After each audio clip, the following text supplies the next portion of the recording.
We were in a relationship for 5 years and we wanted to be together ASAP, so we applied for a student visa. He is in Australia at the moment. We got married 5 months after he arrived to Australia.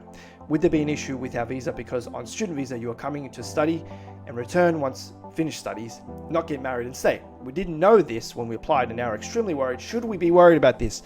No, nothing to be worried about, Natalie. It's an extremely common scenario where migrants, partners of Australians, will try to find ways to come into the country first with the preference of applying for an onshore partner visa together at some point in future.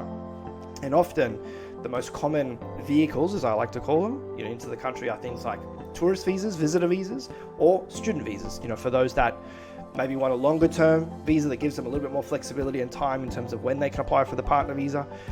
And that's often a student visa. And I'll be really honest, statistically speaking, I'd probably say 25 to 30% of all partner visa cases that we deal with or have seen or help with in terms of our visa users are here on some type of temporary visa, like a student visa or a visitor visa that wasn't granted with the purpose of allowing that person to stay permanently. But once it's granted, it's granted. That you're not breaching any conditions, you're not doing anything wrong by marrying, applying for a partner visa with an Australian partner. Okay, if they approved the student visa on the basis of what was provided, then later applying for a partner visa is not an issue, and it's in fact extremely common.